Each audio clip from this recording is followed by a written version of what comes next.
تنظیم کے مالی ذرائع سوائے تنظیم کے اپنے ساتھیوں کے انفاق کے اور کوئی نہیں. ہم چندہ تک نہیں کرتے.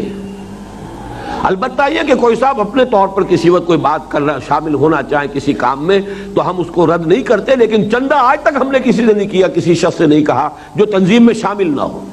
ہم تو سمجھتے ہیں جو تنظیم میں آئے گا وہ اپنی جان ساتھ لے کر آئے گا، اپنی صلاحیت ساتھ لے کر آئے گا، اپنی جیب ساتھ لے کر آئے گا، اپنے مالی وسائل ساتھ لے کر آئے گا، اور ان کے اپنے انفاق سے یہ کام ہوگا. تنظیم کا کوئی اور ذریعہ نہیں. بلکہ میں آپ سے عرض کر دوں، آپ نے یہ بات چھیڑ ہی دی ہے، یہ جو بنی ہوئی ہے عمارت، یہ جو کالج ہے، یہ جو قرآن ہے، ایک پیسہ کہیں کسی عرب ملک سے نہیں آیا. ایک پیسہ تک یہاں کی حکومت یا کسی اور ادارہ جو ہے نیم سرکاری ادارے سے آج تک نہیں آیا. جبکہ میں ضیاء الحق صاحب کی گڈ بکس میں تھا اس وقت بھی میں نے کبھی انہیں دعوت نہیں دی. میں نے اپنے کسی بچے کے ولیمے میں انہیں نہیں بلایا، میں نے کبھی انہیں اپنے ادارے میں نہیں بلایا، کسی کانفرنس میں نہیں بلایا. ورنہ ان لوگوں کے ہاتھوں کا میل ہوتا ہے، وہ حکومت کا پیسہ ہے، وہ جس کو بانٹ دیا.